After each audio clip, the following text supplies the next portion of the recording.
যোৱাকালি প্ৰায় 2টামান বজাত ডিব্ৰুগড় জিলাৰ টিংখং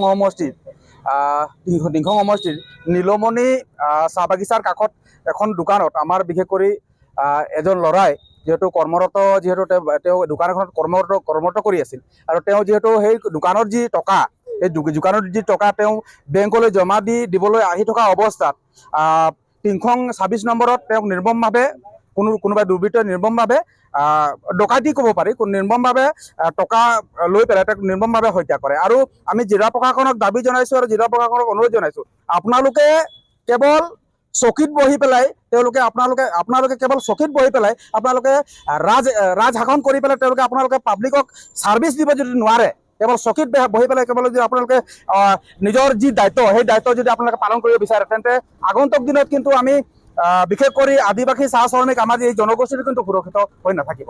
আমি আপোনালোকক অনুৰোধ জনাইছোঁ, কাৰণ বিগত সময়ত আমি দেখি আহিছোঁ যে কোনো ধৰণৰ বিশেষ কৰি আমাৰ যিহেতু কোনো ধৰণৰ নিৰাপত্তা নাই। আদিবাসী চাহ শ্ৰমিক আমাৰ যুৱক যুৱতীসকলৰ কোনো ধৰণৰ নিৰাপত্তা নাই। আজি যিহেতু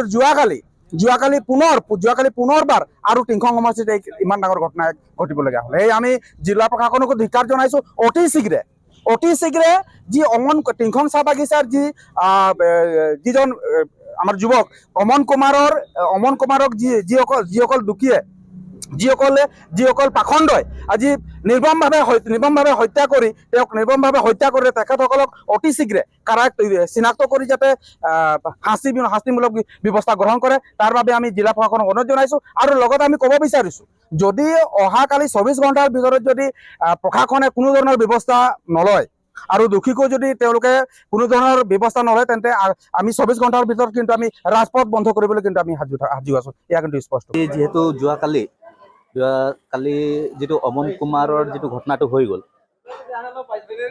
বৰ দুখৰ কথা, কাৰণ সেই ল'ৰাজন নম্ৰ ল'ৰা আৰু কামৰ পৰা ঘৰৰ পৰা কাম তেনেকুৱা টাইপৰ। ঠিক ৱাইন শ্বপৰ পৰা 2-3 দিনৰ মূৰে ডিপজিটৰ কাৰণে বেংকলৈ পঠিয়াই পইচা সেই অমন কুমাৰ ল'ৰাজনেই যায়।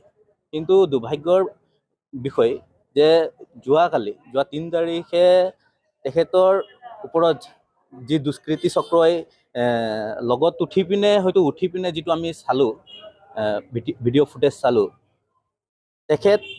সেই দুষ্কৃতি চক্ৰই আহি পিনে তেখেতক মাৰ্ডাৰ কৰিলে আৰু যি টকা পইচা আছিলে সেইখিনি লৈ গ'ল।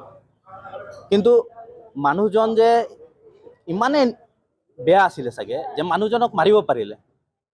আমি আচ্ছা ৰাজগড় শাখাই গৰিহণা জনাইছোঁ যে পুলিচ প্ৰশাসনকো আমি গৰিহণা জনাইছোঁ, কাৰণ তেখেতলোকে এতিয়ালৈকে দোষীক কৰায়ত্ব কৰিব কাম আছিলে, কিন্তু আজি 24 ঘণ্টা হয়তো উকলিলে, কিন্তু এতিয়া পৰ্যন্ত তেখেতলোকে পুলিচ প্ৰশাসনে এতিয়ালৈকে দোষীক কৰায়ত্ব কৰিব পৰা নাই। আৰু আমি টিংখাং থানাত আমি স্মাৰক পত্ৰও প্ৰদান কৰিছোঁ ইতিমধ্যে, আৰু তাত স্পষ্টকৈ লিখা আছে যে 24 ঘণ্টাৰ ভিতৰত যদি তেওঁলোকে দোষী কৰায়ত্ব নকৰে, তেতিয়াহ'লে আমি ৰোড ব্লক কাৰ্যসূচী ল'ম। কাৰণ আমি যিমান শান্তিপূৰ্ণভাৱে কামবোৰ কৰিব বিচাৰিছোঁ, ঠিক তেনেকুৱা কৰিব পৰা নাই, কাৰণ পুলিচ প্ৰশাসনে এতিয়ালৈকে একো সূত্ৰ পোৱা নাই। আৰু সেইকাৰণে আমি চবেই